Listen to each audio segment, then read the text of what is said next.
Can see you now. Welcome back to After the Ashes, the podcast that breaks down legislation and recovery issues after the wildfire. I'm Kimberly, and this is episode 3, where we're going to talk about financial engines for recovery. But before we dive into the legislation, we'd like to take an opportunity to share a story from the fire. So, Steve, I think you're up for today. And you actually didn't have a total loss. No.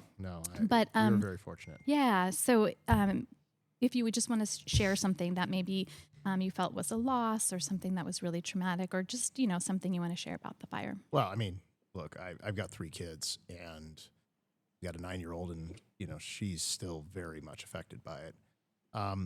No, I mean, our story was we live close to Eaton Canyon. So when we got the phone call, we were out to dinner because the lights were out and there was no power and it was getting dark and there was nowhere to eat. So we went out. We got a phone call from a neighbor and said, where are you? And we said, well, we're down at Oba down in, almost by Blair High School. And they said, you need to get home. And we're like, well, what's going on? They go, Eaton Canyon's on fire. We're like, I'm sorry, what? And so it was one of those moments where it's 5:30 at night, 6 o'clock at night, you're driving up there. And as you get closer and closer, you saw the glow and you're like, oh, this is not good. And we were able to get out and we were the first wave. I don't think there was any evacuation notice. We just basically just all left. I don't think the sheriffs came through until some of the stories was closer to midnight. And, the next morning that night I went to bed. There was no way I thought we were going to have a home when we woke up the next morning. And we got up there and there was smoke and I was told that the club had burnt. St. Mark's School had burnt where my daughter attended, my boys had graduated from, and I was on the board. And basically, I got calls from my wife, check on this house, check on this house, check on this house. And I'm driving around as much as I can up there. But as soon as you hit lake, it was just a wall of smoke. And it was very scary. But I vowed that morning, I said, the only thing I know is politics. And that's what I can do best. And I vowed that I'm going to give what I have to the city and to Altadena because this is what I can bring. And so from that morning, I've been working, as you probably those of you that don't know, I have the Substack, but trying to educate and trying to, make sure that our interests are looked after in this very nebulous world that we're into. And I knew this was going to be a definite change for our city and a lot of people.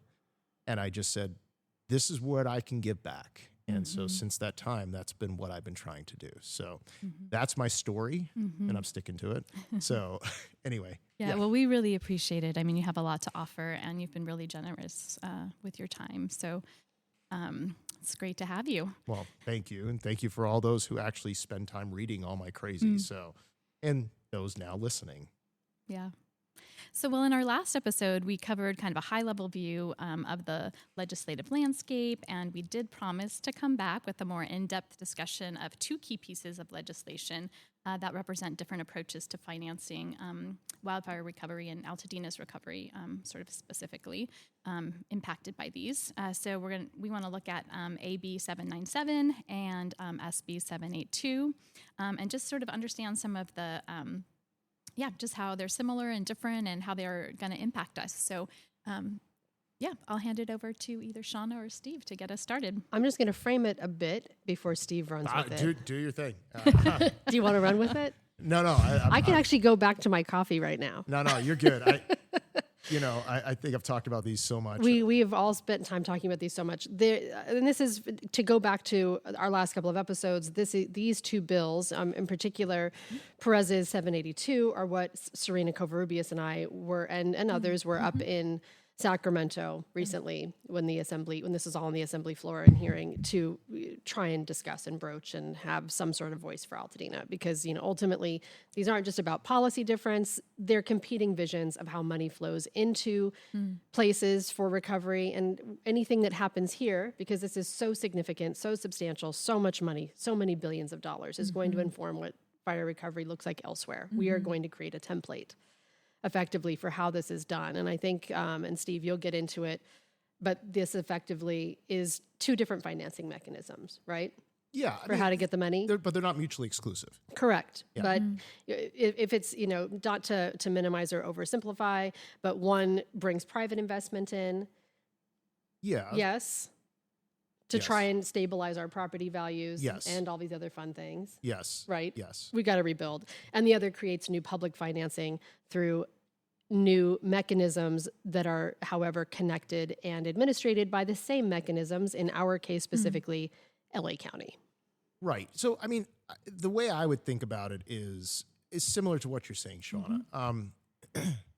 797 is a little more decentralized. I think that's where you're going with this. Like, that is more, there's more control at the organizational level, whereas 782 is sort of the public-private, what do they call them? Like a joint powers authority type model, where it's a county-driven initiative that is going to catalyze money coming from other sources. But I think what you're driving at is the difference between the two from the competing vision is how centralized does it need to be? Does it need to be government-centric? Or can we be a little bit more on the ground and have a little bit more flexibility? And that, I think, I think that's a great way to distinguish the two bills. However, it doesn't mean that they're mutually exclusive. I personally think there are things about about 782 in particular that is more of the same and is very repetitive, and we'll get into some of the details about that. But again, both bills are going to be part of our recovery, and it's just important to understand some of these nuances for us as we're looking to implement, so you understand how these tools can be used. And for anyone who's just joining us today and perhaps didn't get a chance to catch the first two episodes, I want to reframe the fact that, as Steve is saying, these are going to be the two mechanisms for recovery. The way we're saying, the reason we're saying these are going to be the two mechanisms pieces of the recovery is because they're not going to be more. exclusive of one correct, but they have effectively passed. Yeah. This is no longer a debate. 797 still has to clear the assembly. Correct. But yeah, the governor still has to sign 782. That has not happened. And 797 will also probably have to be signed by will have to be signed by the governor. Yes, but all signs point to both of these pushing through. Yeah. At this stage. So now it comes down to how they are administered and how and where Altadena has any kind of feedback or any kind of input into how this process looks for us and what happens next. Right. And I think that that's important, right? Let's start with 782. And what 782 will do is it will create what's called a climate resilience district. And for those of you that don't understand, it's the EIFD, which is Enhanced Infrastructure Financing District. Right? No, enhanced. Enhanced, that's right, correct. So the EIFDs already exist, and that's why 782 was sort of interesting. And what it did was it broadened the zone that could be used for the Enhanced Infrastructure District, but it also was able to remove what's there within the regular legislation for the EIFDs. There is a veto capability of the community. And that veto capability was removed as well from 782.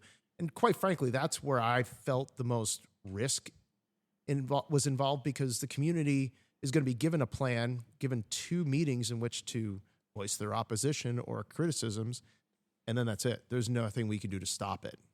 And the EIFD will also be broadened to incorporate the cities of La Cañada and Sierra Madre and Pasadena as part of this 120% district, as opposed to just the 100% that would normally be the case. So I think that that's another important component of this, because I think Altadena needs to understand that the vast majority of the appreciation of the value that's going to be used for the land, because it's going to be a tax increment finance district, that's what the CRD really focuses on, is going to be Altadena. And while other districts might be able to participate, it's Altadena where the vast majority of the money is going to be. And we're not going to be pulling money out from other communities. It potentially can be taken out of our community. And I think that that's something we need to be very mindful of. And we don't have a veto to stop it if that's going to happen. So I think that that's something that Altadena needs to be very, very aware of. And that was one of the things that we talked about. We wanted to see that there was a mechanism in place to stop such an eventuality if it were to happen. But such is the legislative process. Yeah, and I know as we've discussed this, we've talked about it and framing it in terms of La Cañada, right?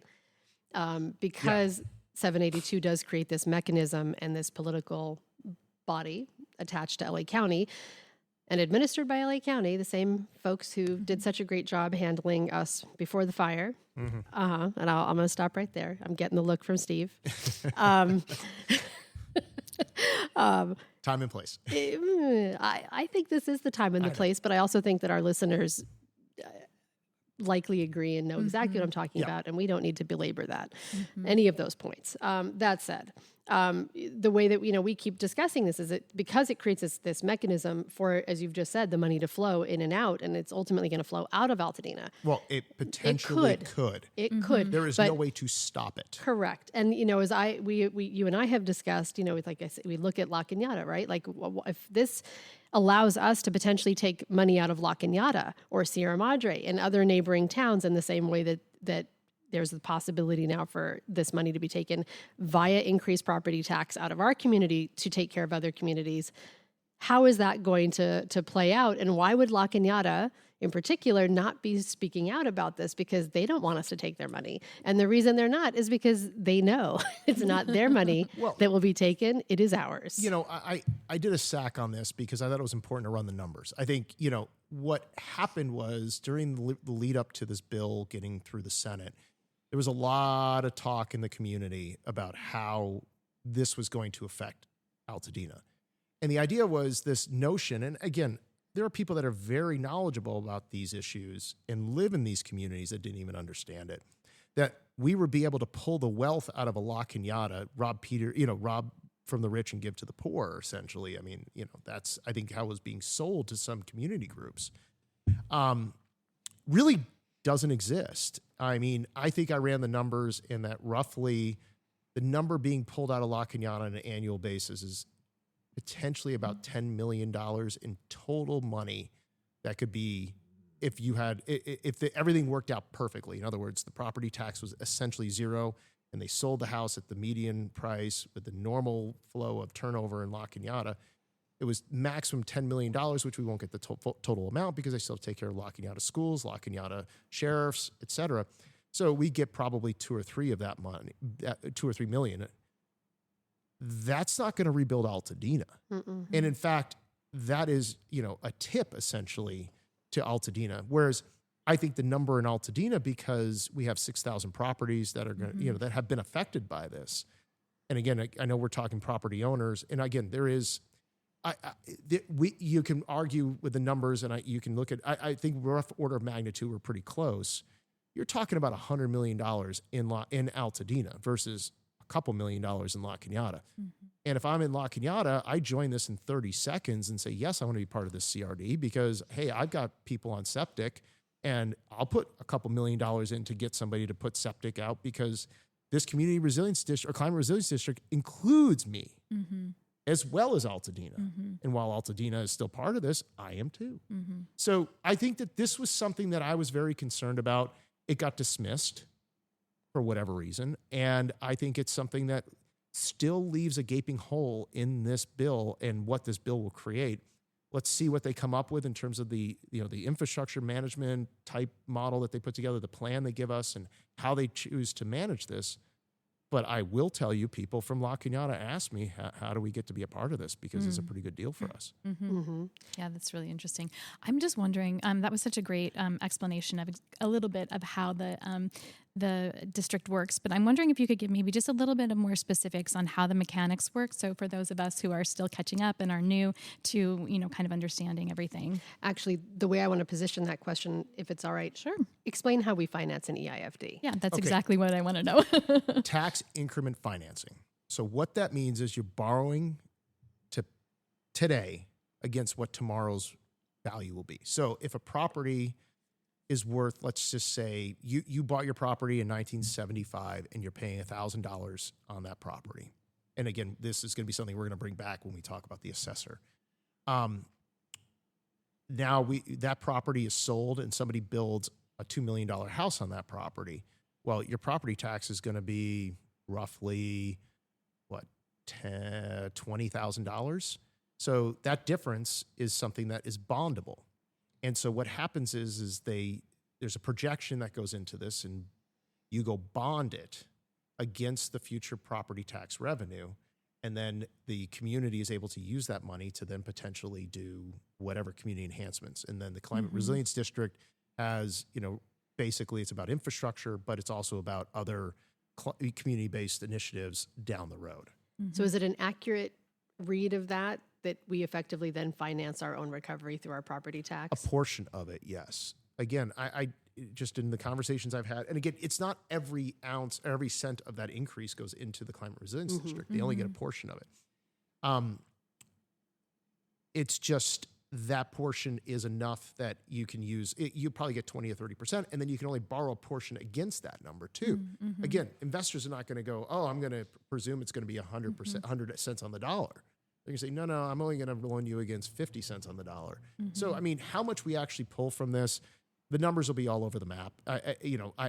I've talked to folks in the elected positions or in the government positions, and they throw around numbers, but I haven't seen any statistics that offset what we have projected about $100 million or so, which is not chump change, but I mean, it's not going to it's fund not a going to recovery. rebuild. No, Yeah, definitely for sure. not. Certainly not going to do some of the initiatives that people are expecting. So I'm wondering, now that we just talked about the economics, Shauna, unless you wanted to ask more questions about 782, but I'd love to kind of compare and hear now how the mechanics of AB797 work. Okay, so that's a different bill.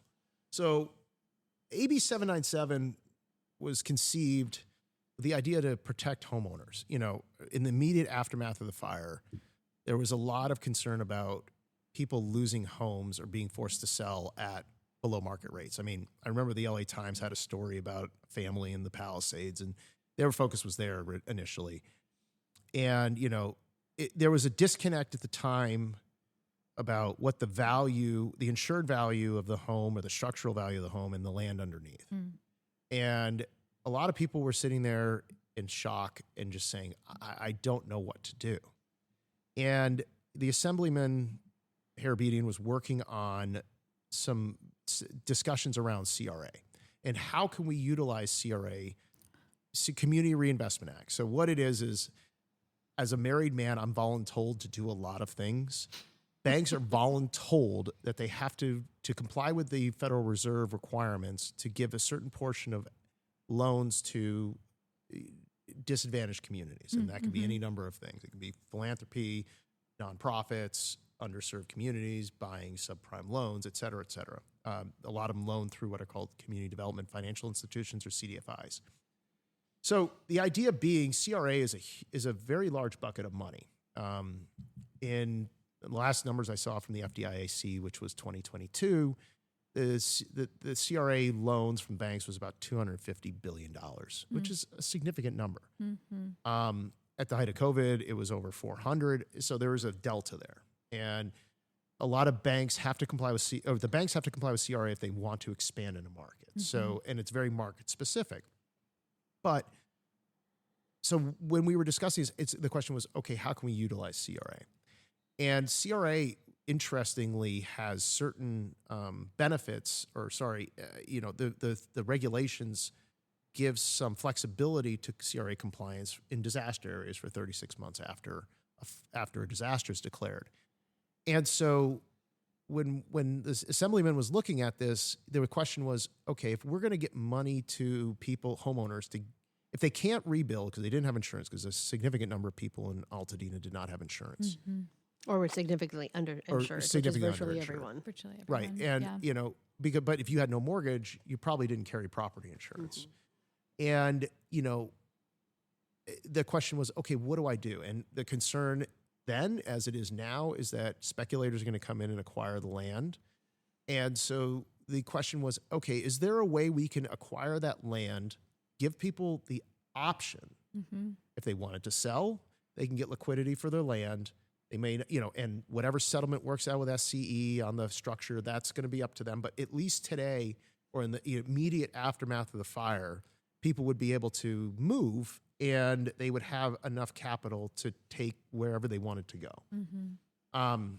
The hope was that bill was going to go through with the initial emergency package, the $2.5 billion that came in February, so that immediately people can start to have that optionality. But the other thing that bill did was it would establish a floor. And that's another important thing, is that when you look at disaster recovery, if you look at the property values in the Urban Land Institute they had a graph at the end of the study they did in March. It's a U shape.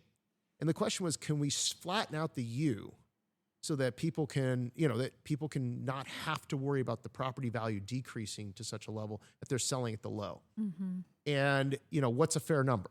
And without creating a moral hazard, the other side of this is that, there has to be some give and take here. By having, let's just say, what would your property be worth January 6th, 2025, before the fires hit? And not the property being the underlying dirt. We're not talking about the structure. And the idea being, if you have to sell, at least there's a floor there that you're not having to sell at a below market price. The LA Times has had stories throughout the spring talking about how property owners are having to figure out creative finance solutions or selling, and the hope was that nobody would have to sell below what that property was worth January 6th. Mm-hmm. And initially we had a little bit of a bump, and then now the values have started to decrease a little bit. And again, realtors will dispute all this. I don't think they will. We've got more on the market. Yeah. That's pretty simple. The market's getting flooded, and it's going to continue to get flooded until supply and demand. And so what people have said to me is, they said, Steve, I want to sell. And I'm like, just give it 30 days. Mm-hmm. Just wait. I mean, you've held out this long. Just wait, because if this bill goes through, which it should, this may determine, revalue how you're selling your home or your property if you're choosing to go that route. And it might, it could be worth tens of thousands, if not more, to the property owners, which for a lot of people, that's very important. So the idea was that this bill could potentially give the tools to get there utilizing bank money. And the banks would understand this, because for the banks, if they're putting their money into CRA, even if the property doesn't appreciate or appreciates very little, they're still not losing money, which is a big part of their intent with CRA, is they're supporting a community, they're stabilizing the community, they're being a part of that, and they won't lose money in the process. And those of us that have lived through Northridge, I didn't live through it. My dad was living here. I lived through it. Yeah, so Me know too. that eventually the property will come back and probably be higher. Mm-hmm. It's just a question of, this is a liquidity issue as opposed to an investment issue. So we thought that the banks were a great source of funds because philanthropy was going to be tapped out.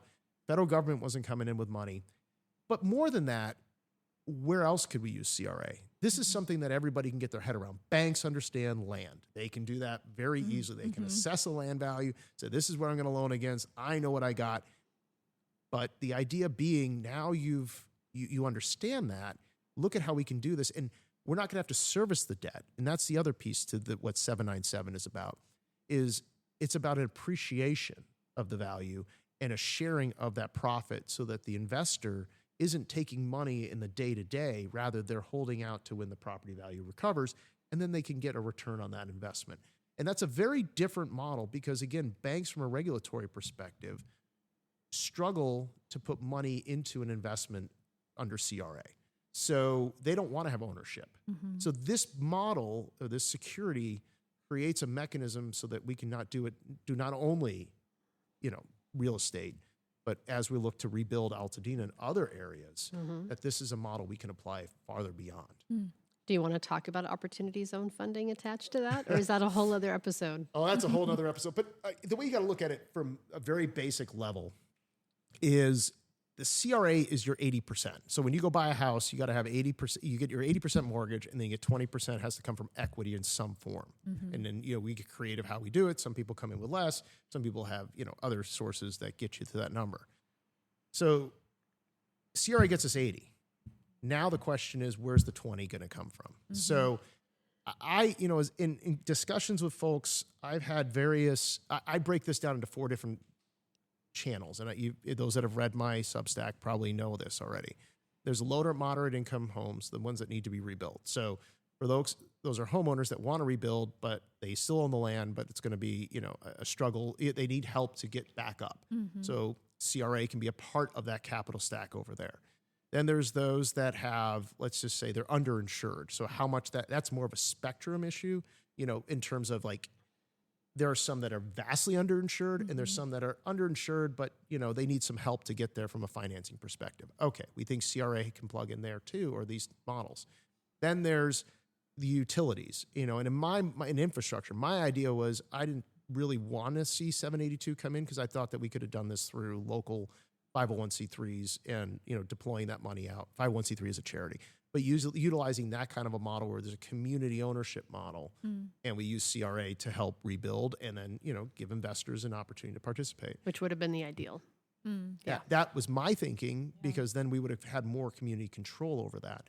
And then the final piece is, economic development. And that's small businesses, rebuilding, bringing businesses in, how are we going to attract them?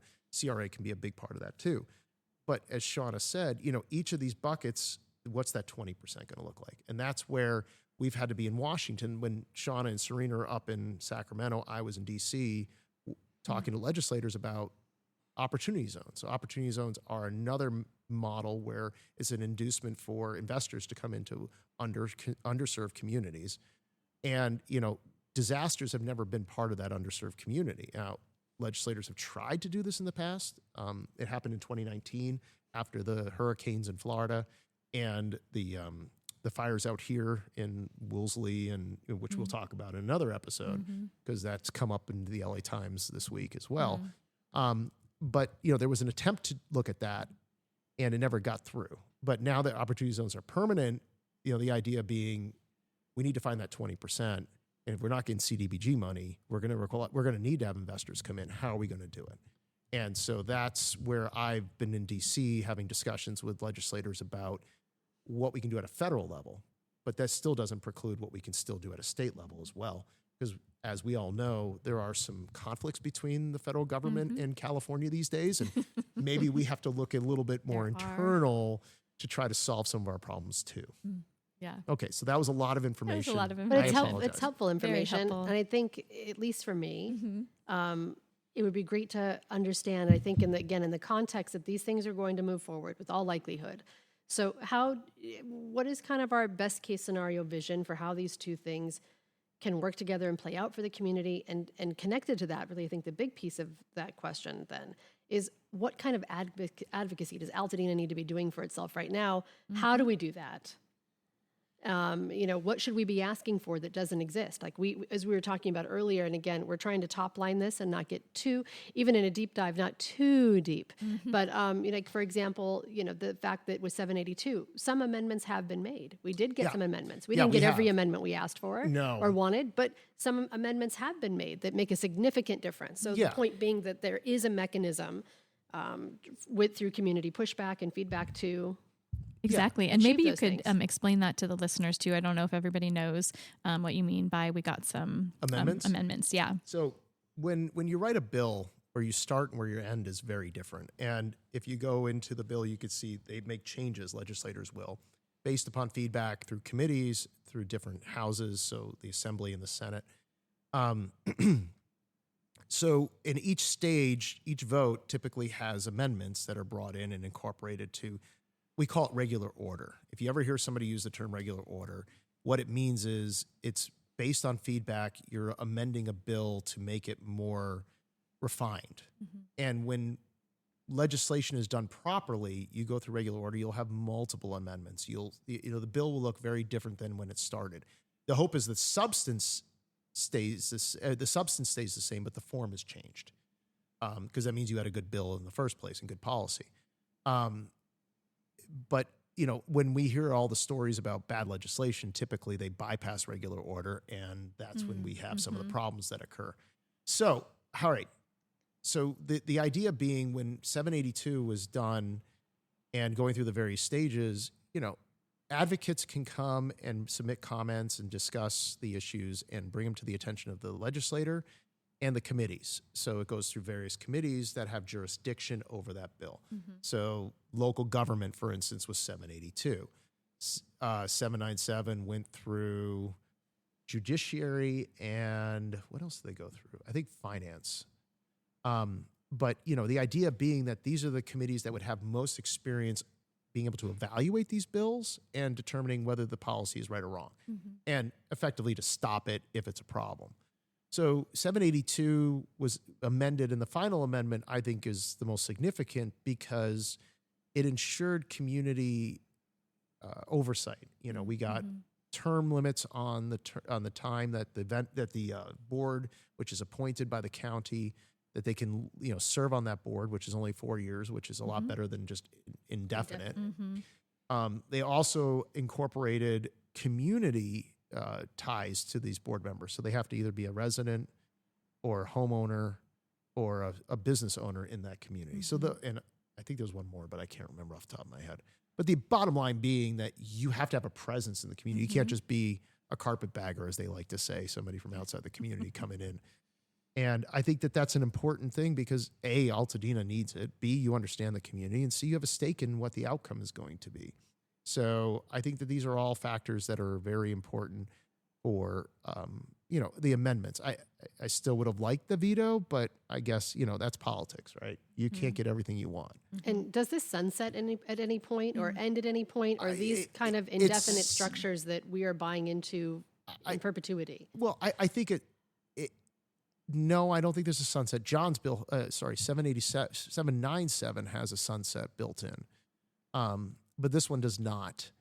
And I think there are ways we can take control. I mean, if it's not meeting the needs of the community can push legislators to sunset the bill. I mean, that can happen. So, I mean, it's just going to be more cumbersome than if we had done it right from the start, but such is life, you can only do so much. So when it comes to a community exerting their pressure to accomplish what they want to, especially as people start to understand this. And many of us, for a lot of reasons, are late to the party and will continue to be in some respects, but it's never too late to speak up to some degree. So how does the community do that? How do we structure advocacy? Well, I think a lot of it's going to be in how we structure again, our influence is going to be, we have less leverage now, I guess is the best way to put it. You can't go and file a lawsuit and say you guys are violating the law that was created in SB782. So now we have to rely on inference and, just community, quote, noise. And, hope that the supervisor or the county and, the people that are implementing this listen to the community in terms of who they appoint to this community climate resilience district. And that the plan is the right thing for the community. And yes, you can make noise, you can embarrass them. I hate to have to do it, but that unfortunately is how the system works sometimes. That, go to the media, make noise, put your hand up if you don't like what you're seeing. Show up in Sacramento. But the bottom line is at this point, the bill is done. And there really is no mechanism to bring it back or bring back any kind of control. I mean, we just have to rely on the good old-fashioned way of doing things. Yeah, and I want to just add to that there's a lot of community organizers and a lot of orgs that are kind of like looking at legislation. And so I think that's, as you're saying, making community noise, that's another way. I think that it's exciting that Altadena has a lot of groups and a lot of people who are really passionate about that. I just wish they'd been passionate 3 months ago. Sorry. Say again? I'm gonna keep fast legislatively. Yes, it does. Yes, it does. Well, there were a lot of us who were asking all of these orgs to please step up and engage months ago when we really could have had a bigger push. And for 100 reasons, people didn't want to touch it, didn't understand it, or very understandably, a lot of the orgs, some of my personal favorites, were really busy doing the work, and with their boots on the ground, actually not in meetings, not having these conversations because they're too busy actually taking care of the people they actually take care of. Yeah. Which I have a tremendous appreciation for. But there were other opportunities that regrettably were lost. And sometimes I think that is that's going just to be an ongoing frustration. Yeah, for all of us, right? I think y'all, I'm just still even learning, so coming late to the table a little bit on this. But we do have a really strong community. I guess that's what I want to highlight is that, we have these opportunities going forward, and just learning from Steve and some of the ways that we can be really good and effective advocates. Now that our community can rally around. Yeah, and it's a process now. And so we're going to have to see how this shakes out. We're going to have to see what decisions are made and how they're made. And, as Louis Brandeis said, sunlight's the best disinfectant. So Amen. unfortunately, we're going to have to shine a lot of sunlight onto these dark corners to make sure that our community is properly taken care of in all the ways, shapes, and forms. Absolutely, because make no mistake, this is about money. It is a lot of money in county's hands. Well, as much as it's about money, it's about control over what this is going to look like for the next 10 years and beyond. I mean, it's so in depth. I mean, the $10 billion, as I say to everybody, look, this is a county where, and again, it's not a smite against them. It's just the reality is where $100 million deals are big deals. This is $10 billion, folks, that it's going to be to rebuild Altadena or more. I'm sure there's people at the county who are listening to this saying, he doesn't even know what he's talking about. I mean, I know the number is going to be over 10 billion. And so what does that look like? I mean, we have 40 billion coming. That's what our ask was from the feds. So, I mean, it's got to be, these numbers are much bigger than what people are used to. And it's not just a question of adding zeros, and commas. It's managing this type of a project is so large.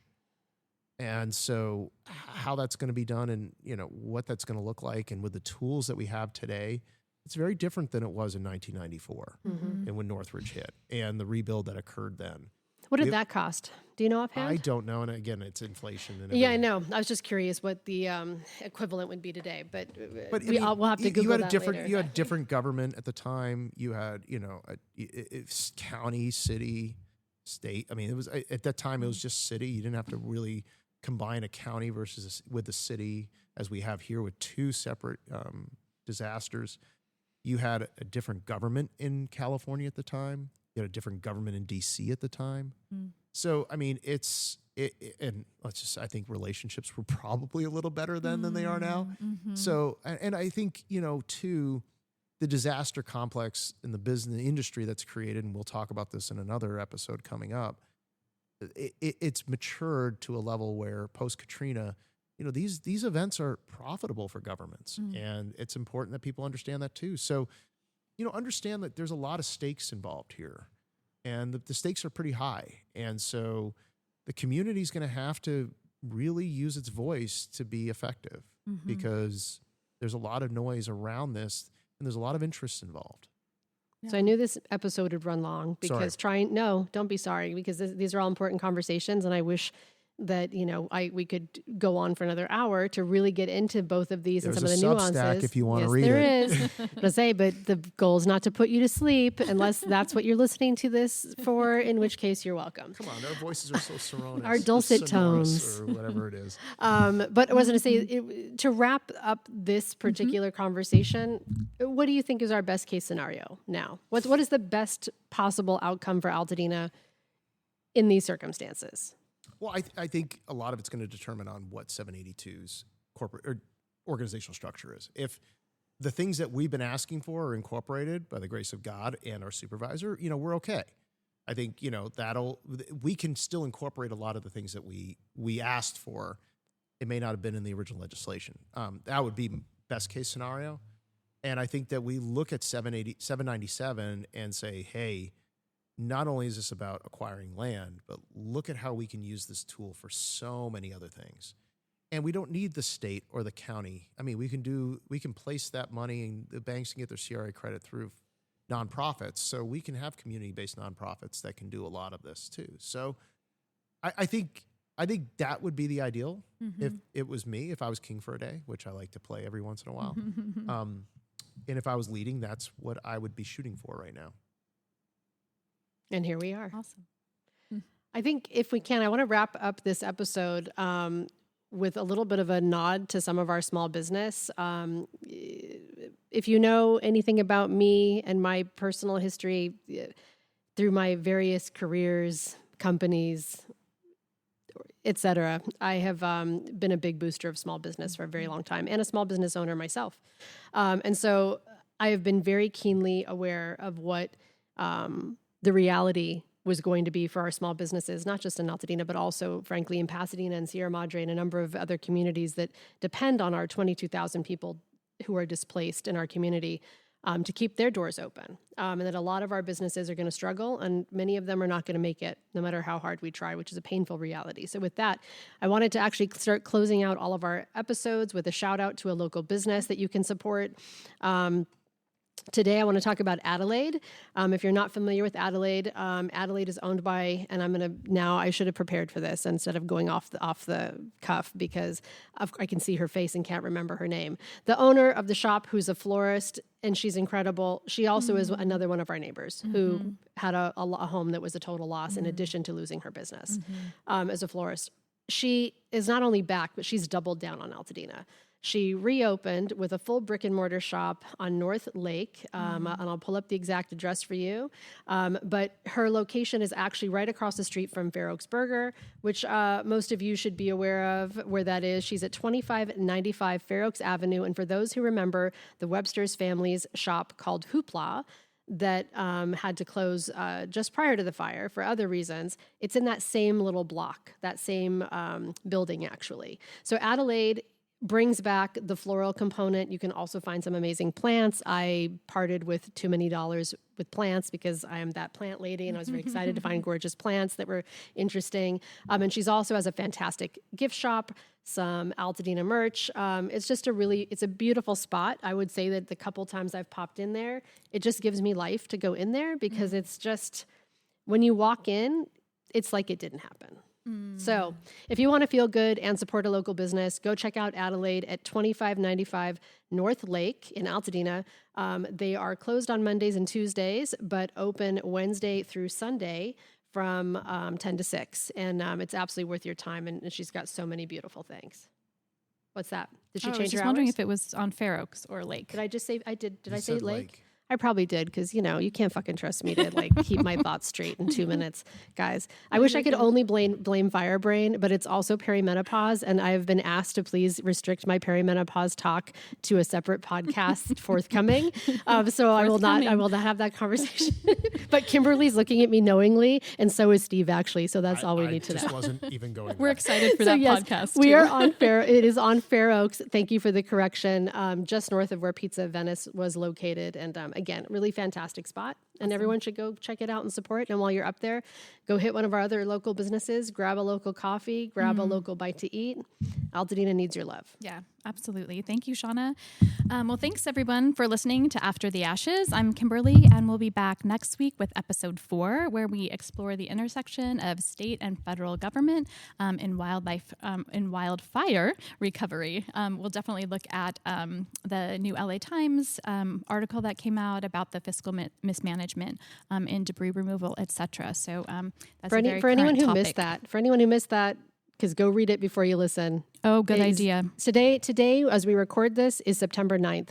This was the LA Times cover story on September 8th. Yeah, above the fold. Above the fold, right up, big fat front and center. The takeaway from that is that the federal government is suing the state. Well, no. Well, not entirely. It's a clawback of funds based on potential fraud related to the lack of removal of toxic material in wildfire zones. So this is going to be a very interesting topic. I cannot wait to discuss. Agree. Yeah. So read it ahead of time if you'd like. Do your homework. We'll see you next time. Do your homework. Good. Yeah. So in the meantime, before episode 4, we would love to hear from you about today's episode. So what do you think? Do AB797's investor-backed securities make sense to you? Do they make sense for your community? Would you support creating a climate resilience district where you live? What questions do you have about how these financing mechanisms actually work? Send us your questions, and you can reach us at... And the same bat channel, same bat places. You can find us at Beautiful Altadena on Instagram, as Beautiful Altadena Official Group, and all of our subgroups on Facebook, if you happen to be on Facebook, on Substack. And then, of course, you can always find Steve, who is Alta Policy Wonk on Substack as well. Yeah. And thank you. Until next time, stay safe. Stay informed and stay engaged. And I'm going to use Steve's line and say, come back because the adults are in the room.